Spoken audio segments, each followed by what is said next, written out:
Hi there and welcome back to my workshop.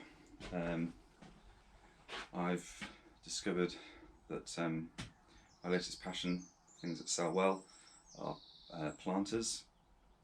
On all the woodwork groups everybody's making them, and I just thought I'd have a go actually for us, but having advertised them, they are selling so much so that everyone I make I end up selling, so I haven't actually got any for myself yet. So yeah, I have a plentiful supply of pallets. So I'm going to do and literally plentiful, I've got about 10 or 15 companies that let me collect pallets whenever I want. So I'm going to do a quick video for me turning one of these into one of those. Now, realistically, for a planter, just get the video sorted.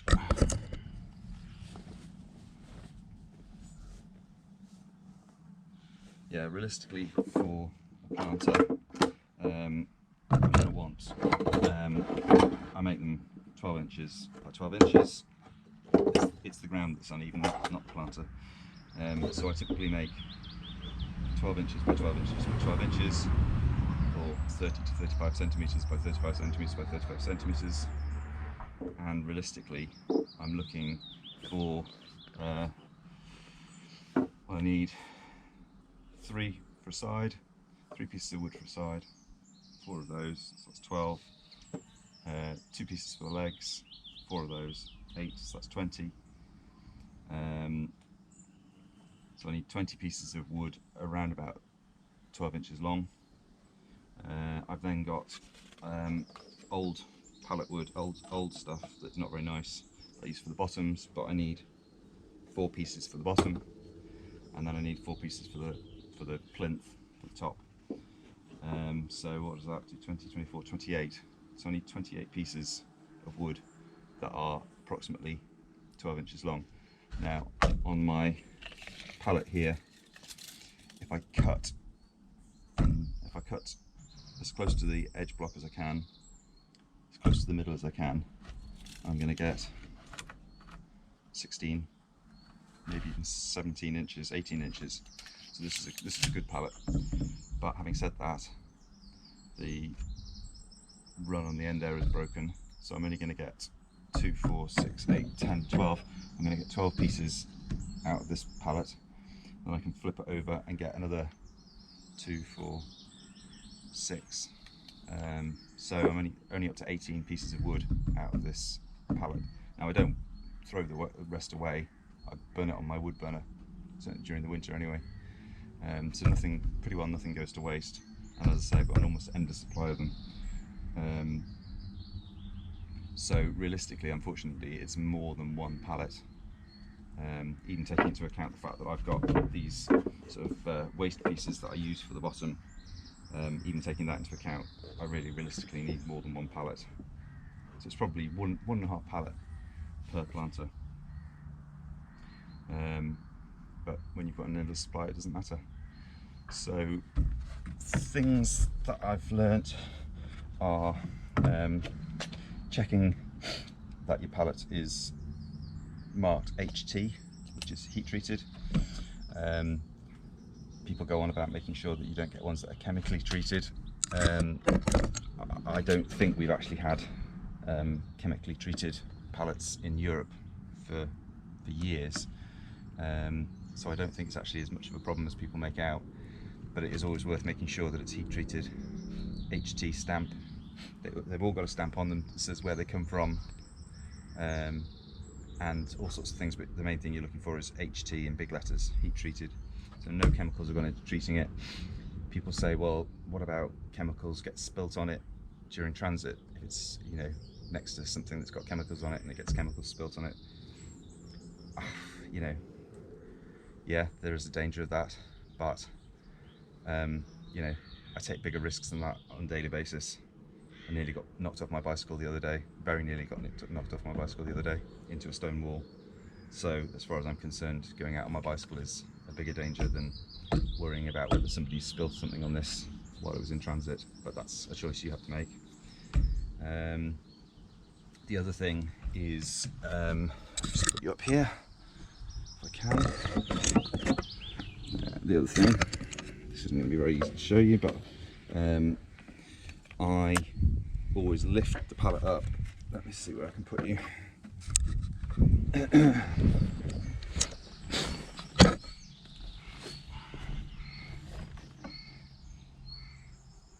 Okay, I always, before I take my circular saw to the pallet, I look down the line that I'm going to be cutting and see whether any nails or anything other than wood is going to get in the way, because sometimes they'll put a nail through here and it'll go sideways and it'll come out the side, and when you look down the middle you can actually see a nail sticking out. It's surprisingly common, considering I thought they were all, I would assume it's all done by machine, but it is surprisingly common. You tend to get one pallet that's got a nail sticking out, it's got several nails sticking out, so it's obviously just having a bad day. So make sure there's nothing there. Then I'm going to cut down the side, down the middle, down the middle, down the side. So always wear ear protection, eye protection. You never know what's going to fly off and you don't want to damage your hearing. So here we go.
So these parts aren't going to go to waste, as I say, because I actually chop these up and burn them in my wood burner. So the other thing I do is I keep pieces that are cut off the bottom, the 6 pieces that are cut off the bottom, to keep in a slightly separate pile than the ones that have come off the top. And the reason for that is they can sometimes use different wood thickness, and I store all my pallet wood that I've cut in the individual pallets, because when I'm making a planter, it helps, it makes my job a lot easier if the wood starts as the same thickness. I'll show you putting it through my my thicknesser, but it helps. So for instance, these end pieces that I said were broken, not only are they broken, but they're a completely different thickness, so I'm actually going to put those to one side. They won't go to waste. I'll probably use them for bottoms of planters. So there was evidently one plank that was a lot wider than the rest, but I've cut them pretty accurately to be pretty well the same length. I can see that they're all the same depth. There's one that's very bent there, very warped, so when I put that through the thicknesser, that's probably not going to be particularly happy with that one. I guess that's the other half of the same one. So again, I might put those to one side and use them on a slightly different project, or use them on the bottom. It does look to me as though the 6 that are on the bottom probably are the same wood. There are 2 there that are slightly different wood. But actually I'm going to put those all together because those do look all pretty similar. Okay, so I've got 2, 4, 6, 8, 10, 12, 14, 16, I've got 18.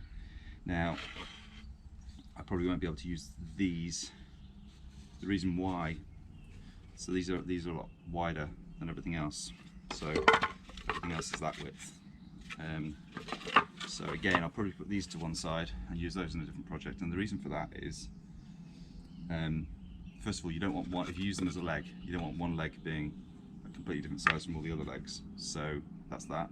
And if you didn't use them for the down panels, you really need 4, because you want each of your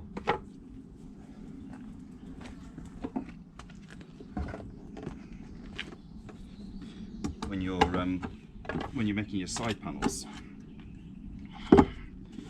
you either want, I mean, you can see here I've got wide one, 2 narrow ones, and that's fine because I had 4 wide ones and 8 narrow ones, and that worked because you want the top and the bottom of each of the side panels to be exactly the same height, because otherwise when you try and glue the bottom on, you're going to be gluing it to a completely different, you know, if your side panels are that height and your top and bottoms, front and backs are that height, then the bottom isn't going to go on, or it won't be plain around the top.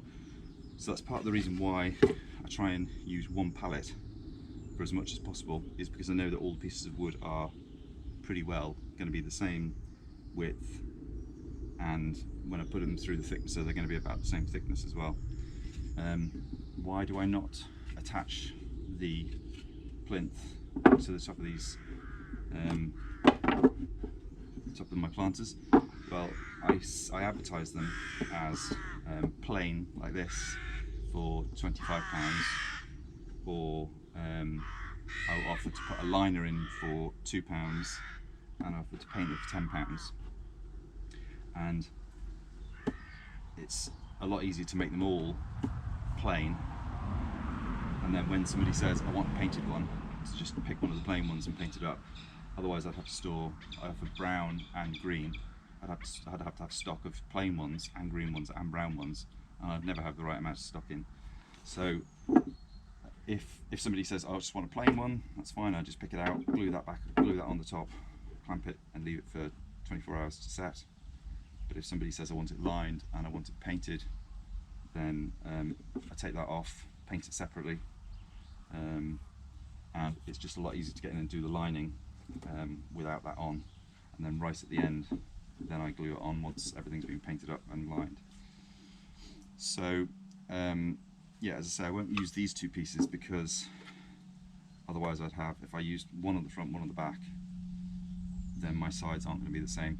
So actually, usability wise, I've got 2, 4, 6, 8, 10, 12, 14, 16, which actually isn't even enough to do the sides and the legs. I need 12, I need 20. 6, 8, 10, 12, 14, 16. Yeah, I need 20 to do a complete carcass, that's the legs and the sides. So I will cut up another one and see whether I can match them up. But I can certainly use these. I've certainly got enough to do either all the legs out of this or all the carcasses, all the side panels. I'll probably do the side panels 2, 4, 6, 8, 10, 12. I'll probably use 12 of these because 2 of them are quite warped. That one looks to be warped that way. So I'll probably pick the 12 best ones and make 4 sides out of that. And I've got other pallets, so I've got hundreds of pallets. And I'll use other, it's important that the legs are consistent, and it's important that the panels are consistent, but the legs and the panels don't have to come from the same pallet. Right, so the next thing is to put this through my thicknesser, get it nice and smooth, and get them all down to the same. That's really warped as well. It's quite a lot of warped pieces in here. So yeah, I'll definitely only pick 12 of the best. I'll put them through the thicknesser first to decide what's what. And I will always use the ones that I don't use. I've got most pallets, I've got 2 to 4 pieces left over at the end of the project. And they're all sitting in a pile, and I will use all those pieces, even if it's just for the bottoms or for making the plinth. The plinth, again, the plinth doesn't have to come from the same pallet. So if I've got 4 left over, I can make a plinth out of that. Okay, on to the next step. Okay, so into the thicknesser. This is my Makita 2012 NB thicknesser and planer that I absolutely love. I'll put a link to my review of it down in the description. I've got the 16 pieces that I'm going to plane them all to pick the 12 best, and at the same time I'm going to plane these because I will use them in something, and I might as well do them all at the same time because I know that they're the same thickness, which means I don't have the same thickness, which means I don't have to keep moving the thickness up and down. So right, eyes and ears protection. Right, this bit's noisy, so I'll probably stick it on fast forward because it's not very interesting to watch, especially if you've watched the review of my thicknesser before.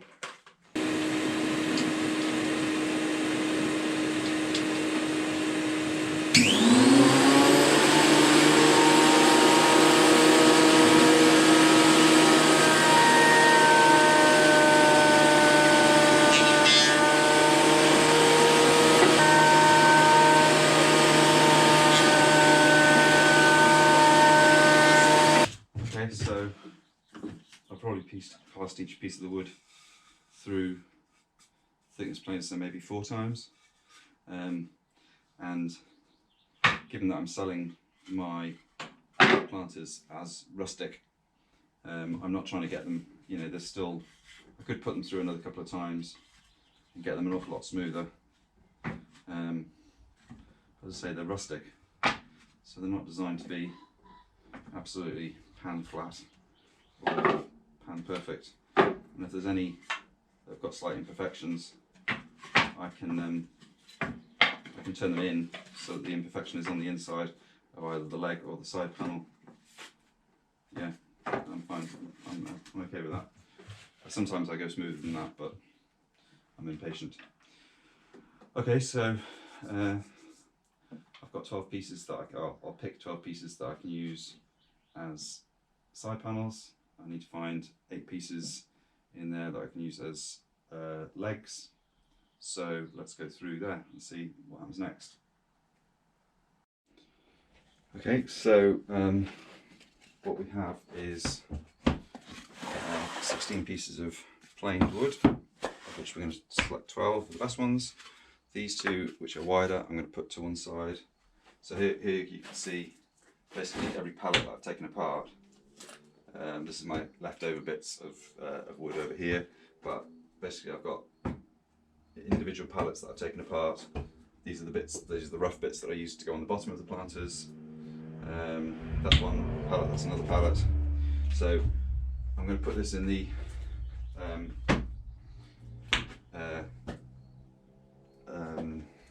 pile of leftovers.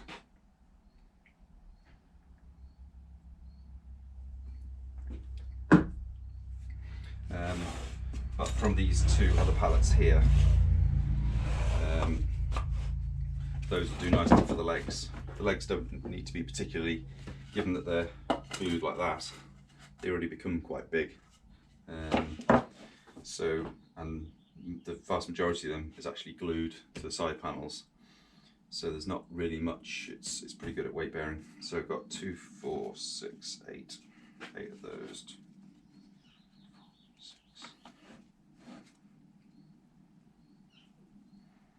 2, 4, 5, that one's a bit warped. 5, 6, 8.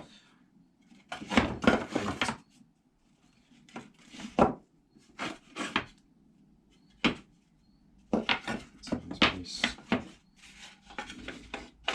There's 2 legs. This is a bit warped as well.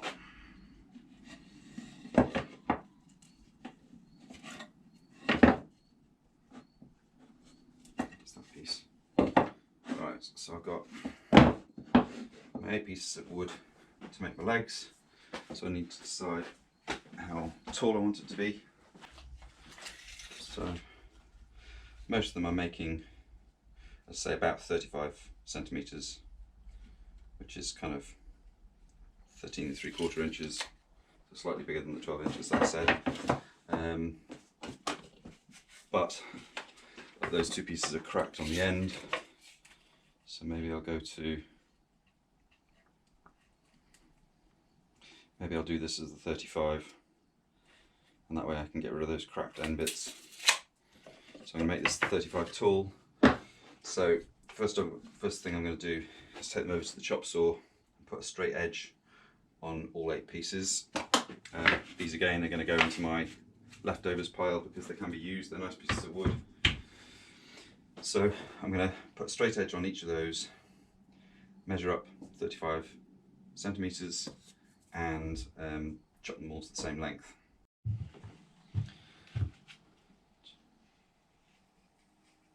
Okay, so I have my 6 pieces of wood I'm going to use for my legs. So I'm first of all going to put a straight edge on one end, and then I'm going to cut them to length.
Now I used to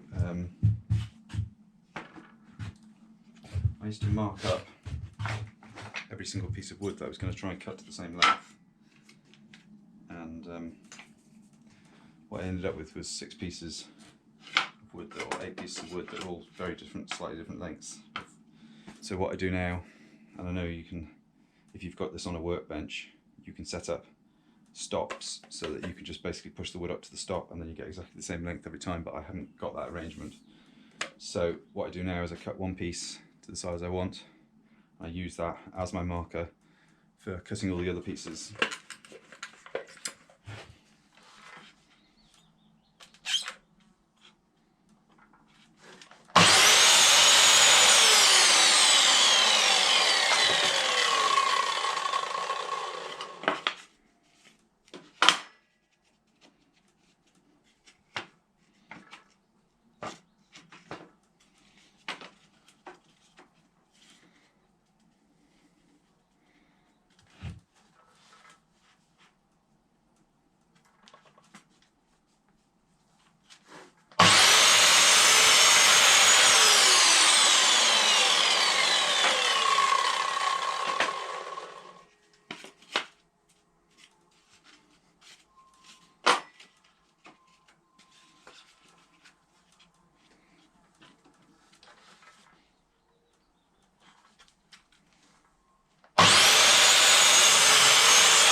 So what I ended up with is 8 pieces of wood that are almost exactly less than a mil.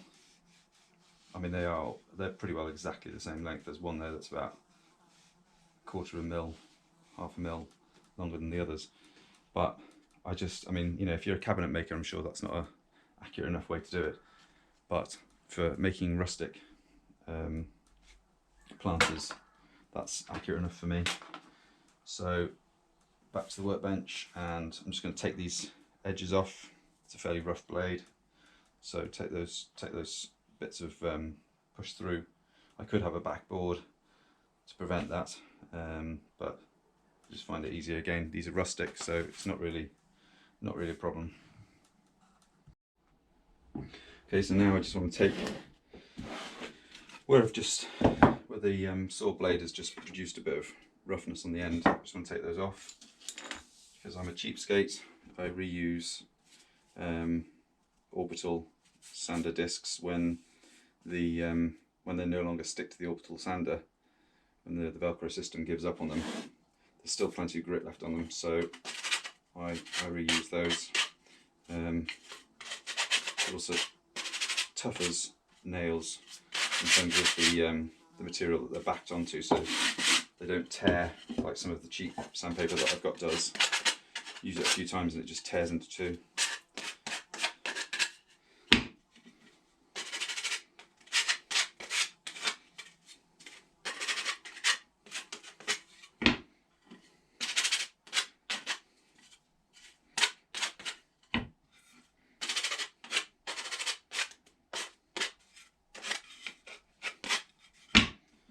Okay, then the next step I'm going to do after this is I'm going to use my belt sander to just sand obviously that face and that face are nice and smooth now, but this is quite rough and that is quite rough, so I'm just going to use my belt sander to just, not ultra smooth. Ultimately they're going to end up stuck together, you know, so it doesn't matter. And as I say, don't want to keep overusing the word rustic, but they are rustic planters, so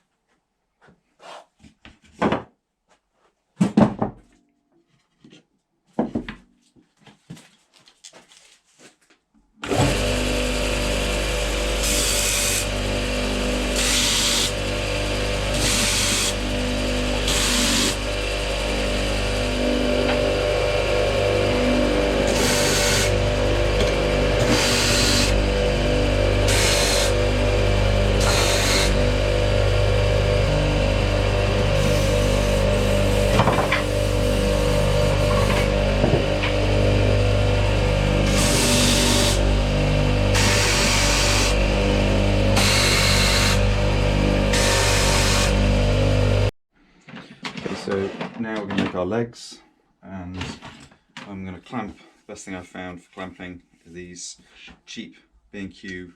You get a pack of 6, 2 big ones like this, 2 medium-sized ones and 2 little ones, for a few quid, less than £10.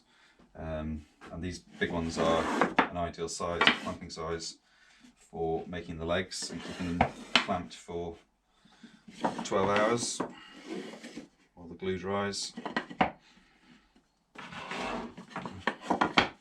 Just trying to get the squarest edges. Obviously I haven't squared the wood, so they're not going to be a perfect square, but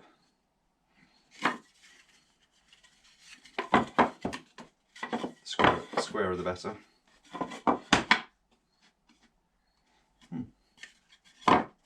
Okay, that's right.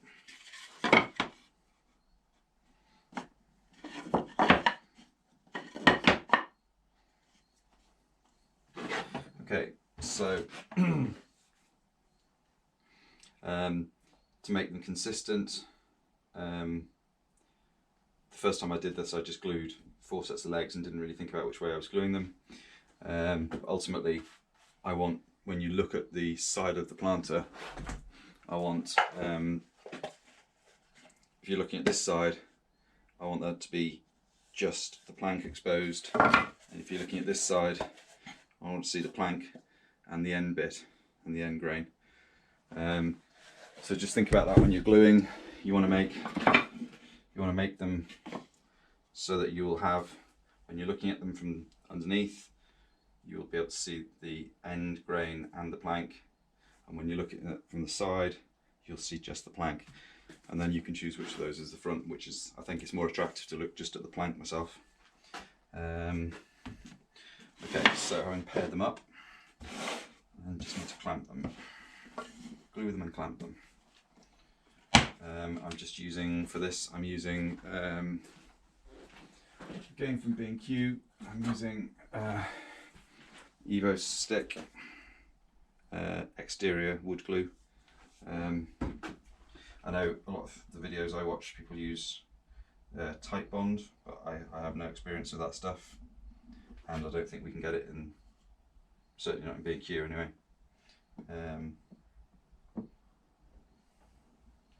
The only other option in B&Q I think is Gorilla Glue, which again I've never used before. This I love, the Glue Bot.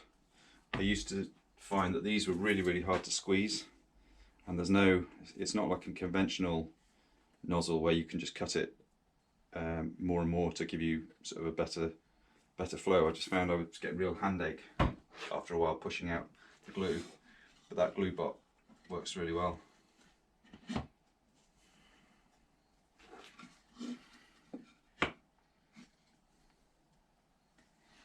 Okay, so then basically clamp the plank ends to each other.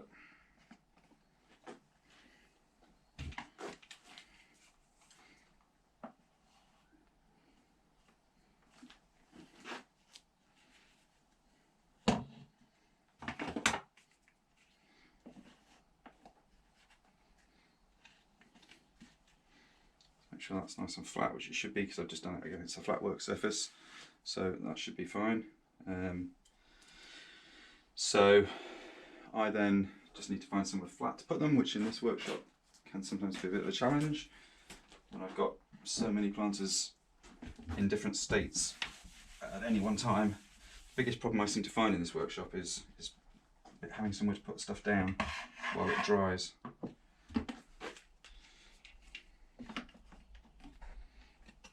I think it's because the more work surfaces I have, the more things I build at a time. It's a sort of never-ending. If I get more workspace, I put more stuff through the workshop in one go, and then I find I haven't got enough space. So then I build another workbench so I can put more stuff down, and then I find I haven't got enough space.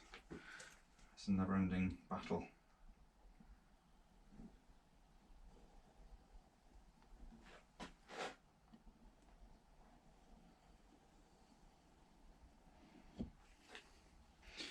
So what I'll then do is I will set a timer for, a tip I got off a YouTube video or a website of some sort. Basically I used to try and go over with a damp cloth and try and get as much of the spill out glue off as I could, and I just found actually what I was doing was spreading it. So what I do now is I'll set a timer for 2 hours, and I'll come back in 2 hours time, and with a relatively sharp sort of mix between, I suppose it was an old chisel of my old grandfather's that's blunt now, but was a chisel. And you can actually just, after 2 hours, depending on what temperature you're in, I found during the winter I didn't find 2 hours was enough, but on a really hot day I found 3 hours was too much. So I guess you have to experiment and find what works in your workshop. But after 2 hours it's become rubberized, and you can just run that chisel screwdriver along the glue bead and actually it just comes off like a piece of rubber. Fantastic, saves me so much time and heartache. And obviously if you leave it for 24 hours till it's hardened, there's just no way of scraping it off. It's yeah, then you've created a big sanding job for yourself. So top tip, scrape the glue after 2 hours or however long your workshop temperature requires. I've got 17 degrees centigrade in here, whatever that is in Fahrenheit for people who work in Fahrenheit. It's a nice cool wood barn that's, well, I call it a wood barn, it's Manx stone barn, thick stone walls, so it's pretty well consistent temperature in here whatever it's doing outside. Okay, so let those legs dry now, and move on to the next stage. Okay, so the next step is to build a couple of, we've built our legs, we're going to turn those legs now into side panels. I've actually slightly skipped a step because I've already made the side panels, but I'll show you what I do. I use these clamps that I got from Screwfix. They're ribbon clamps, very cheap, but really I find they've proved to be the most successful clamp for me. I've tried bar clamps, which I find hugely expensive, yeah, so I've found these to be the most versatile. So what I do is, I haven't got any dried, my legs haven't dried yet, so I can't show you this in reality, but I'll show you what I do. So I've got my leg that you just saw me make, put the two legs down, lay the planks that are already cut to size across them. It's obviously slightly difficult because these are actually set, but they go across, and then I lay glue down the side and in here, put the three planks down like that, then get my ribbon clamp, put it into the four corners,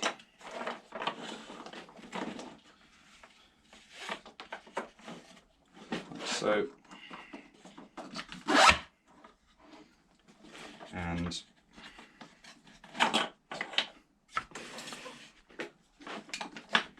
pull tight, fasten it, make sure they're nice and flat. When I put them to dry, I'll put something heavy on top of them to keep them down, and then basically tighten this until it sounds a bit like a guitar string, and you get to know what frequency of sound you like as to how tight you like it.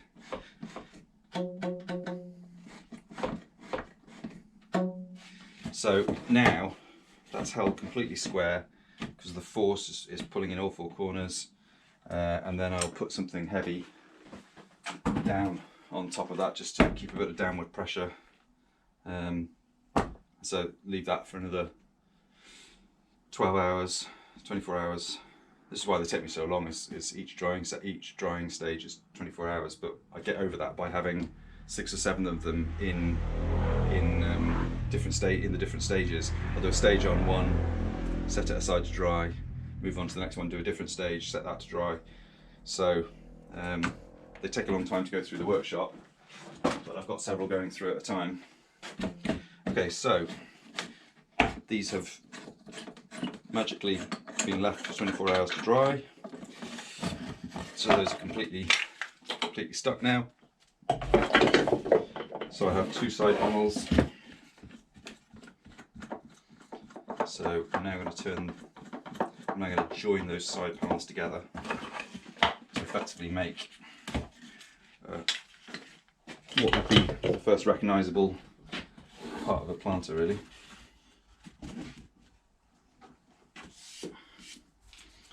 Okay, so if you can see in there. So what I'm going to do now is I've got my pre-cut piece of wood.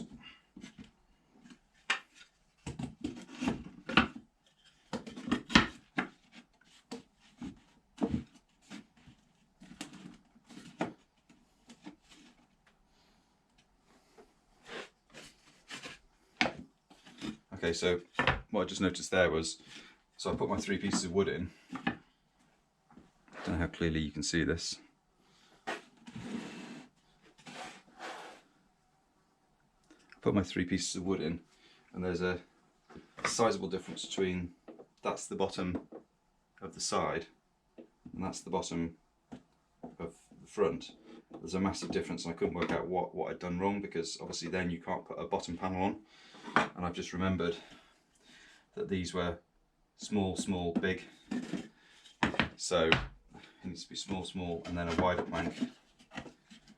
Just because I was trying to use the whole pallet, I didn't have enough pieces of wood that are all the same depth. Right, so now they're matched up at the top, and those are matched up down at the bottom to within a few mil.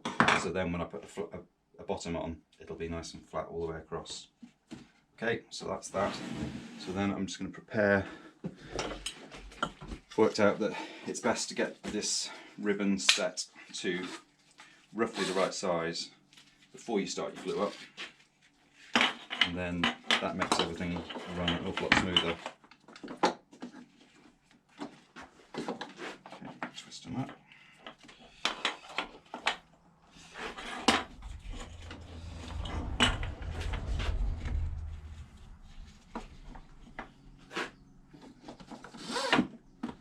Okay, so that's then obviously I need to let out a bit of slack so that I can actually, because I need to be able to take these panels out, put the glue in, and then place them back on again. So just give myself a bit of breathing room, take them out in a way that I know exactly how they're going to go back in.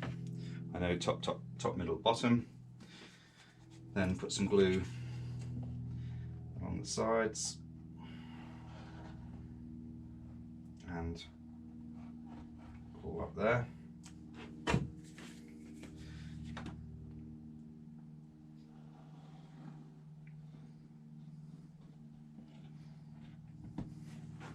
Okay, hopefully you can see that.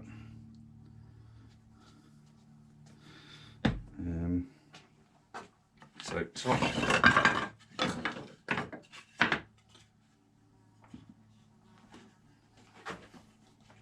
It's slightly awkward because I'm doing it at an angle so that the camera can see what I'm doing, but I would normally do it front on and it's a lot easier. Right, so I need to make sure that on the top of the planter, I want all of the edges to be exactly equal, exactly level, because then I can place the crown on the top, or crown or plinth, whatever we want to call it, place it on the top and it'll just sit nice on the top. So everything wants to be exactly lined up there and nice and tight.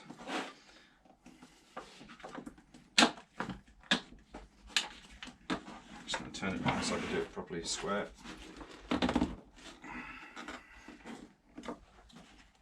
Just check everything's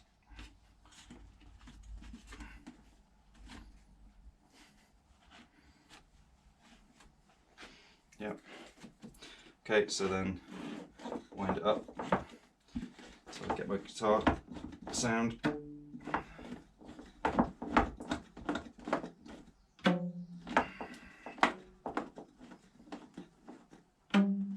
Okay, don't know what note that is, but that's the note I like. Okay, and you can see I've got glue squeeze out there because I've put plenty of glue in, and that's fine because this timer is going to go off in 2 hours time. I set a timer every time I do some glue up. I set a timer for about 2 hours and come back. I scrape the glue off when it's gone to a nice rubbery consistency, and it just comes with this nice chisel screwdriver. It just comes off in a nice way. Otherwise you're just left with a nightmare of a sanding job.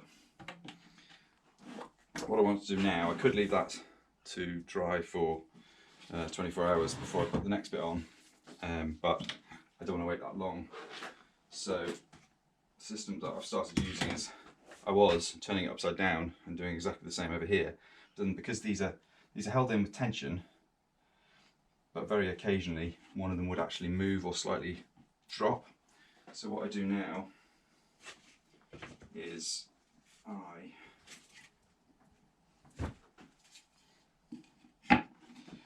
actually clamp pieces of wood on there and there to hold those to the side, so that when I tip it upside down, effectively it cheats gravity and holds it all together.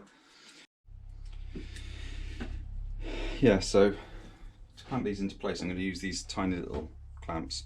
I got them from Screwfix, and very clever photography in the catalogue made them look like decent sized clamps, and then she brought them out to me and they were tiny and I didn't have the heart to send them back, but actually they are actually quite useful in places. They don't have a huge, I mean, it claims to have the same amount of clamping power, something like 140 Newton meters or something ridiculous, as the big clamps, and it doesn't have anything like that because the metal just bends. But they're quite useful getting into small spaces, and they do have enough clamping power. So let's just clamp down on there, and then clamp down here, making sure that you don't let this piece of wood go right into the corner, because if you do, obviously any push out of glue is going to touch that piece of wood and glue the whole thing together, so which you don't want. So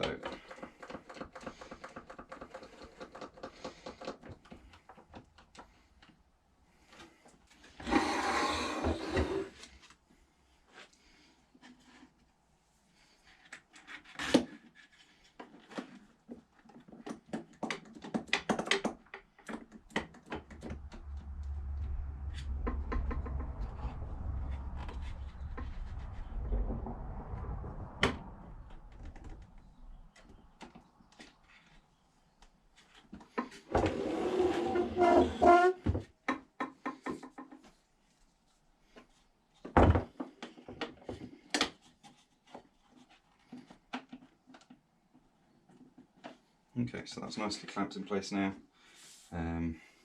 So now that allows me to turn the whole thing upside down, and I know that nothing's gonna, these panels are completely clamped together, there's no way they can go that way. So that allows me now, this is the sort of awkward bit, putting the fourth side on. So remembering it's narrow, narrow, wide. So narrow one in first. Narrow one in second. And then the wide one. I always do a dry fit. It's much easier to find problems at this stage than when it's all glued together.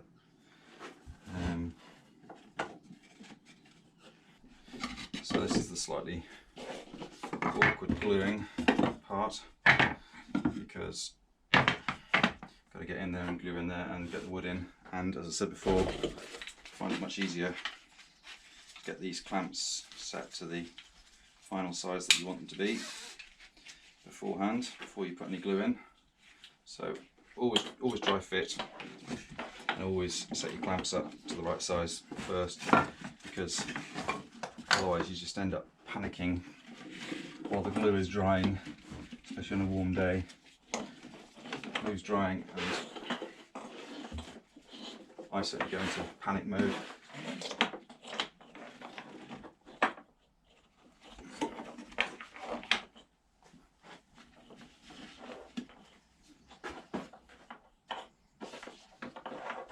But this, see, I'm all over the place. Everything's getting in the way of everything else, but that's fine because I haven't even put the glue in yet.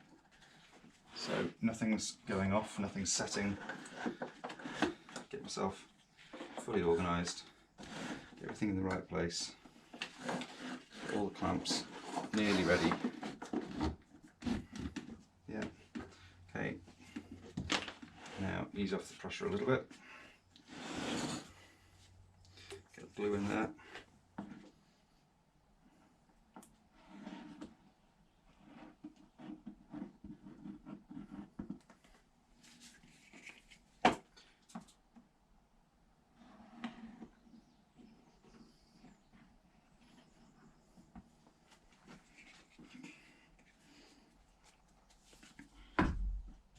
So narrow, narrow, wide.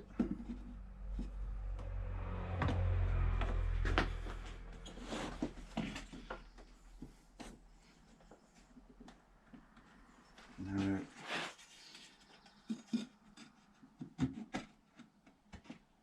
Narrow. Wide. Okay. So then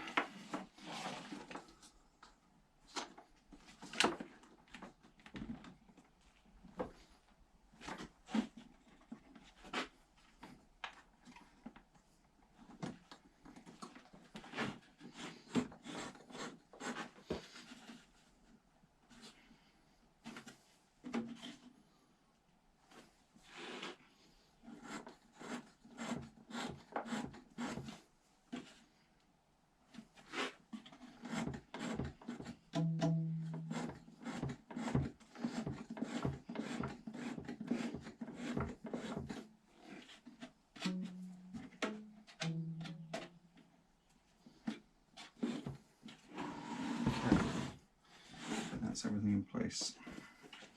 Everything's pretty square. Pretty happy with that. And then, for a bit of good measure, I could put a it's too big. Put something in there just to put a bit of weight down on those to hold them down. They've got quite a lot of pressure holding them down as well. Okay, so you've now got the carcass of the planter there. Once that's dried in 24 hours, then we've basically got to put a bottom on, and then after the bottom is dried, another 24 hours, put a crown or a plinth on the top. So I've got one that's got ready to go to the next step, so let's put a bottom on it. Okay, so in good Blue Peter fashion, here's one I prepared earlier. So this is basically 24 hours later. You've got your legs, side panels, front and back panel. Everything's set, 24 hours to set, and nice and rock solid. Okay, so we're going to put a bottom on this one. So for this, I've got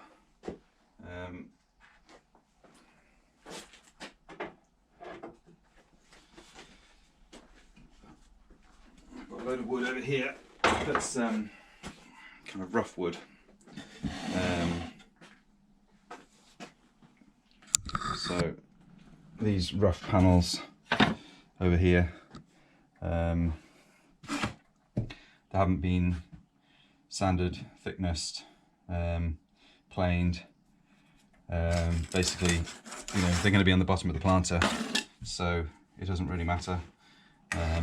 If it gets lined, then you're not even going to be able to see them from the inside. And once the planter's full of soil, you won't be able to see them from the inside. So it's the least important part, I think, in terms of looks. So this is a bit of a jigsaw puzzle and a bit of luck, because I've got to get pieces that are going to fit across the bottom of my planter exactly. So let's have a go, shall we?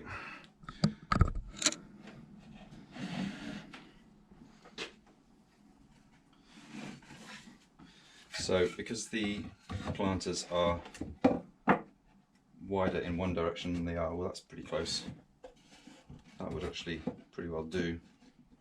Might just see if I can get one slightly. So I've lucked out there. I promise you I didn't prepare that. Well, that's even better in that direction. Yeah, okay. Might just see if I can just find one that's slightly wider.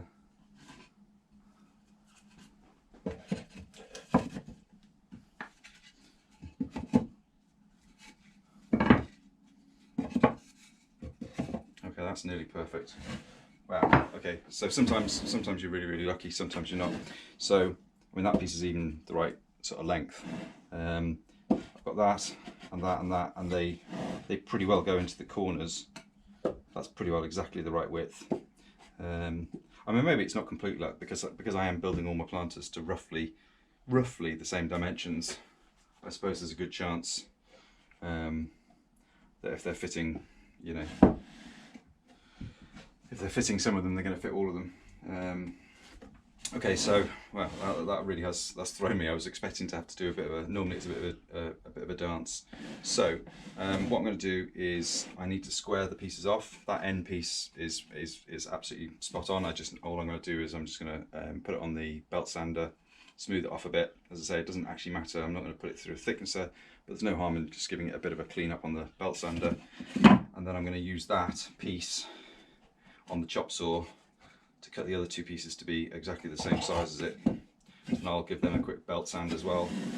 So no harm in just giving it a bit of a clean up. Right. Where can I put all this stuff?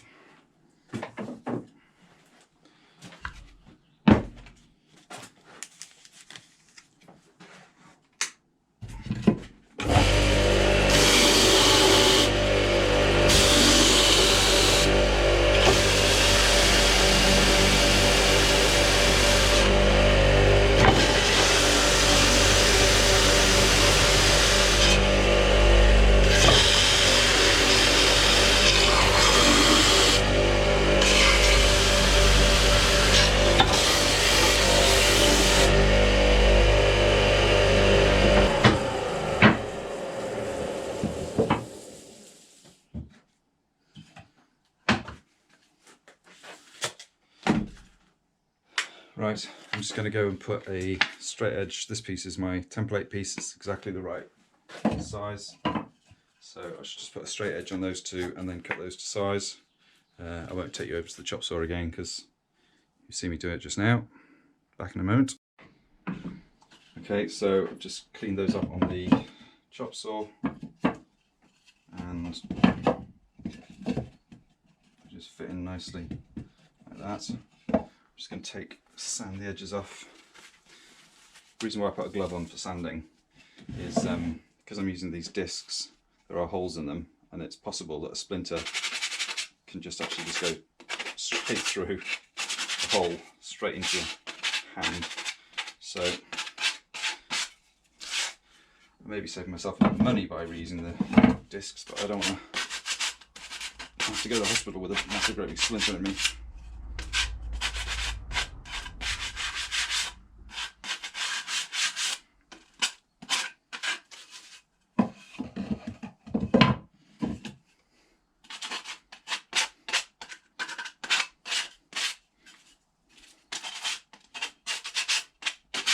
Yeah, just get rid of a bit of the tear out that you get from the chop saw, and yeah, it was pretty lucky really. those just fit in nicely. Now it doesn't matter that the edges, that the pieces don't exactly fit together. Okay, not like that. But there's a little bit of a gap because I haven't actually jointed the edges, but that's actually not a problem. In fact, that's a good thing, because you want to have some drainage through the bottom of the planter. So it's actually an advantage to have those not exactly matching up. So that's a good thing. Okay, so now what I'm going to do then, I can't believe how lucky I was to get those three first time. That has literally never happened to me before. So now I'm just going to lay a bead of glue around here and up the edges, place those three on, and then use some bar clamps to clamp them in place, leave them for 24 hours.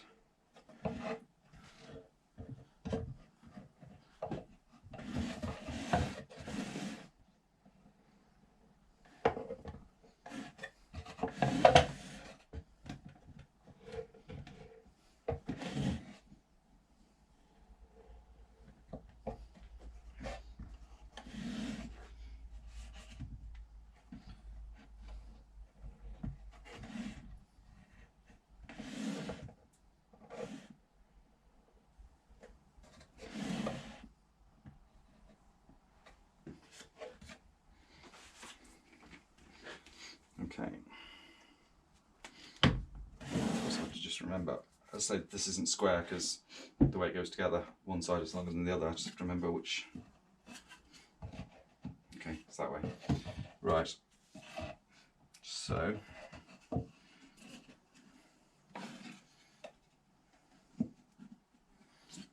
Put those on.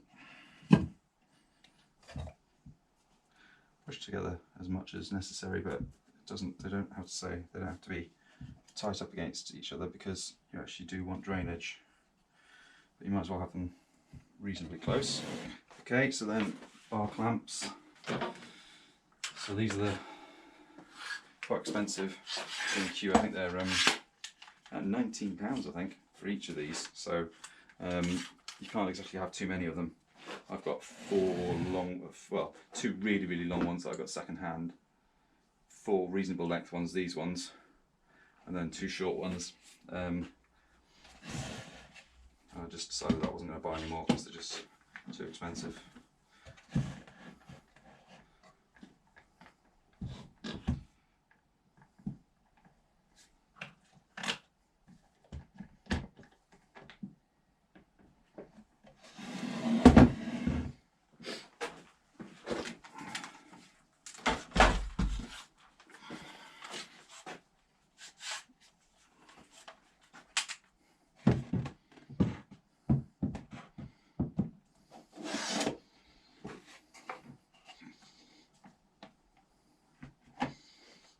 Doesn't have to be super tight, just enough to get a little bit of glue squeeze out there.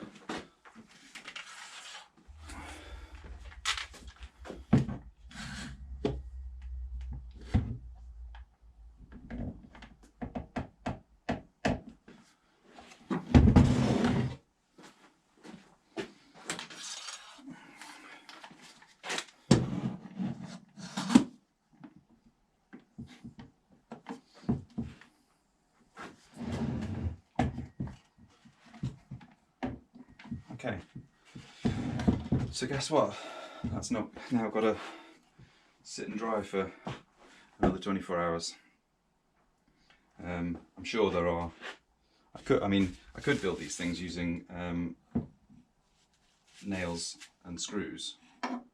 I did my first prototype one. I did in the space of about 2 hours. Built the entire planter in the space of 2 hours. But I don't know, just wouldn't feel the same. Ultimately, I enjoy doing this, so why would I try and make it go quicker, really? Okay, so I've now got everything in place. That's to dry for 24 hours, and then we just need to build a crown to go on the top of it. And then that's it. Okay, on to the next step. Okay, so that's 24 hours to dry. That's all set now. So we have the entire planter, apart from whatever it is, the crown, the plinth, the crowning glory. So to make one of these, we need, so these pieces of wood don't have to have come from the same pallet, so I can now go to my, and I only need 4 of them, so I can now go to my extras box, for instance those 4.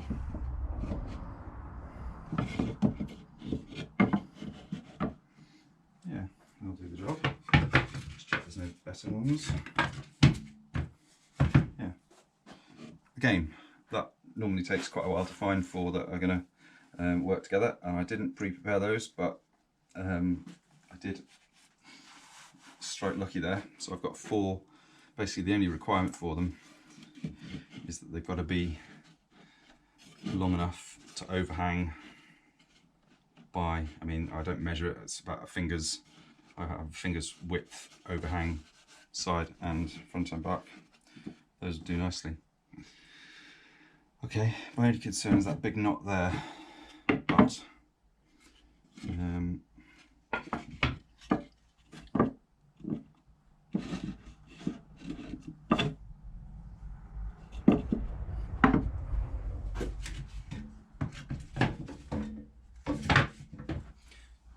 I think how I can get that knot to be, probably don't want it there right on the corner. I could put it so it's in there. I can't get rid of it completely, I don't think. Yeah,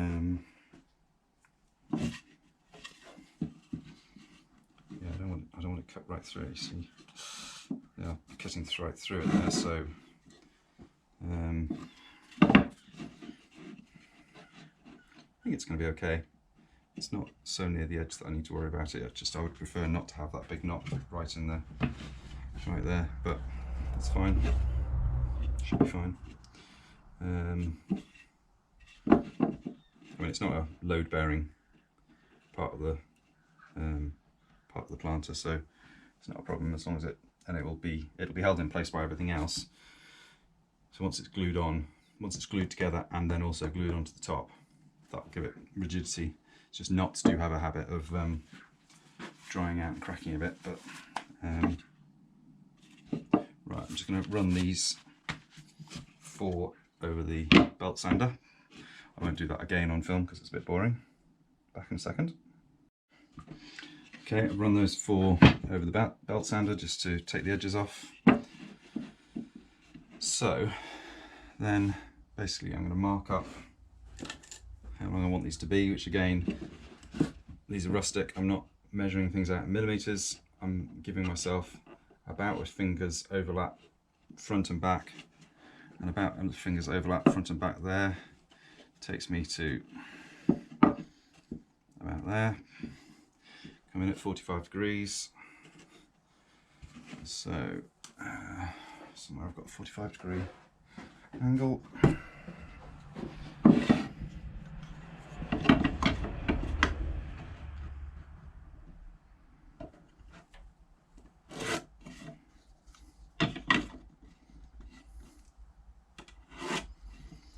Okay, I do the measurements rather than altering my chop saw to go 45 degrees one way and then 45 degrees the other way.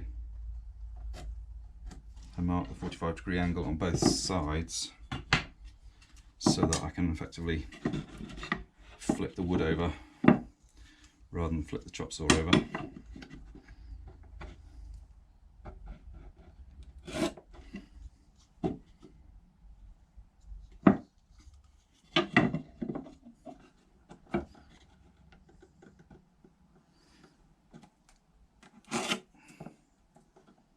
And then I also take 2 bits of wood with me because I want them to be exactly the same length. Put that on the chop saw, chop both of them at 45 degrees, flip them over, flip them both over, chop that at 45 degrees. That gives me those two pieces, and then I'll come back and measure for the second set. So back in a second. Okay, I've just run those, made 45 degree angles on the shop saw, miter saw, call it what you like.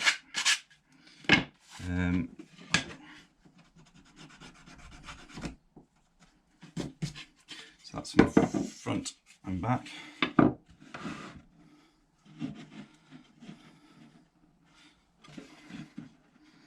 And then setting up my accurate fingers width overlap. That allows me to now take one of these pieces and say I want that corner to be in exactly that place, and therefore, given that that's exactly the right overlap, that's exactly in the corner, this is exactly the right overlap. I mean, I should, really do this with the tape measure and stuff, but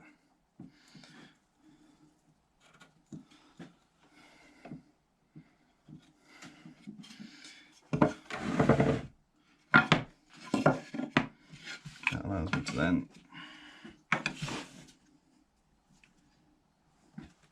draw my 45 degree angle.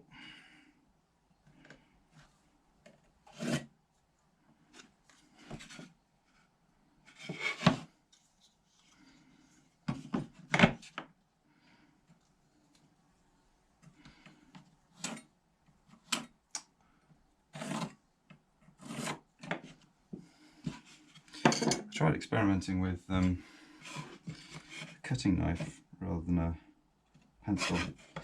All the videos said it's way more accurate to use a cutting knife, but I didn't get on with it myself. Probably lack of skill, and I do like things. I've always in life worked on stuff that's more rustic. I've always been more comfortable doing outdoor DIY than indoor DIY, so I'm not sure that super accurate is my style.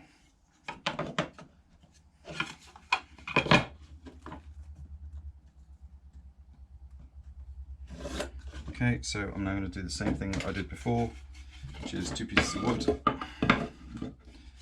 chop them, flip them, chop them, back in a second. Right, so that's two more pieces chopped to 45 degrees.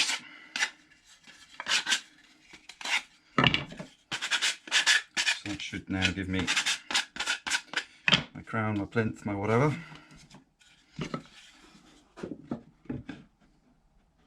That's about right. Okay, so at this stage I can now move that onto the workbench because I want to clamp it up, get it completely flat. So sometimes I'm lucky with my 45 degree angles, sometimes not so much. Today, pretty lucky. Shouldn't be down to luck. I know. It should be down to accurate measurement. Blah blah blah. Right. Okay, so with those 45 degree angles, we're always going to be a bit of a challenge when one of these pieces of wood is actually, at least one is wider than the others. That's never going to be a particularly happy union. Rustic. That's what it is. It's rustic.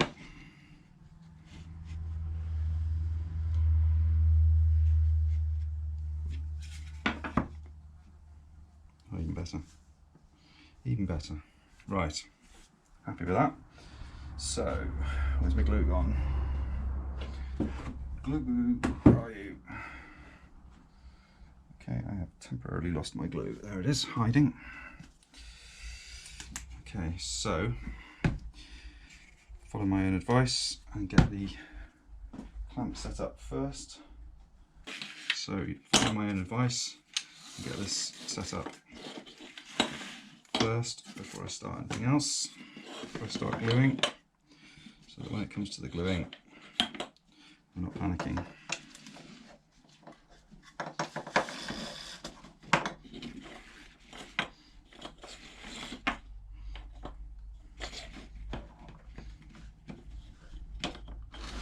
Okay.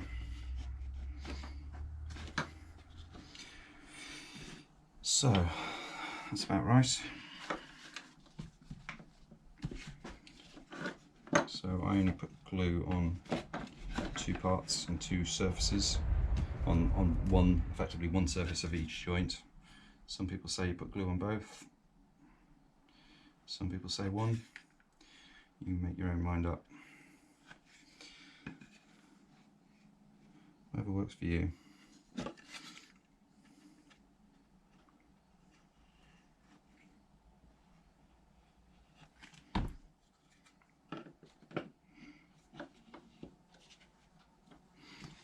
Right.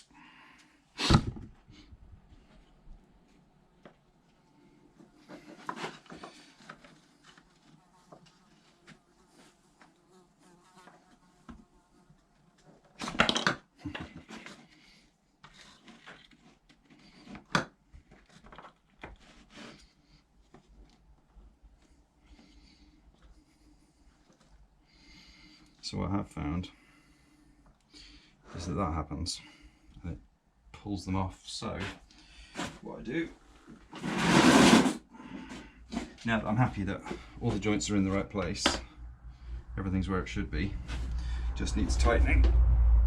I've got a toolbox, so that sits on the edges, so it's holding actual corner pieces down, and also tips into the middle, so it's holding the frame flat as well.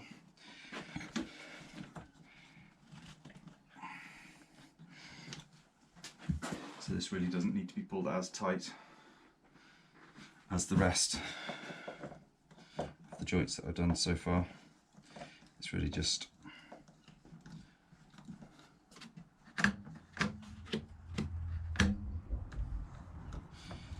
don't need as high a pitch note for this one.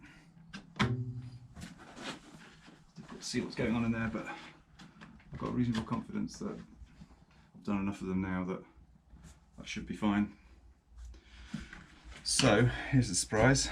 We're going to leave that to glue for 24 hours.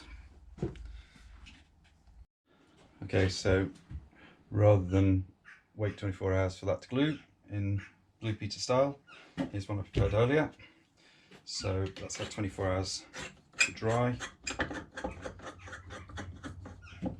So here it comes. Yeah, nice. And the last step is just to marry that up to the planter. So, with about a finger's width all the way around. And that is it. That is basically a pallet to a planter in one short video. So hopefully that's been useful. I then, you can see probably in the background, I've got 2 there that somebody asked for in brown, so they're being painted up, and my personal favourite down there is the woodland green. Particularly like that. I really like that colour. Yeah, it's fun. I mean, I'm never going to make a living out of doing them, for selling them for £25 bare or £37 painted and lined. It's never going to make me a living, but it's not my living, it's a hobby. But yeah, hopefully that's been useful. If you've got any questions, leave some comments down for me in the comment section. If you'd have time to like the video, that would be very helpful, and please subscribe to the channel if you can. It all helps to get my numbers up, and makes it feel a little bit more worthwhile for me doing these videos. So until next time, stay safe. Thank you for watching.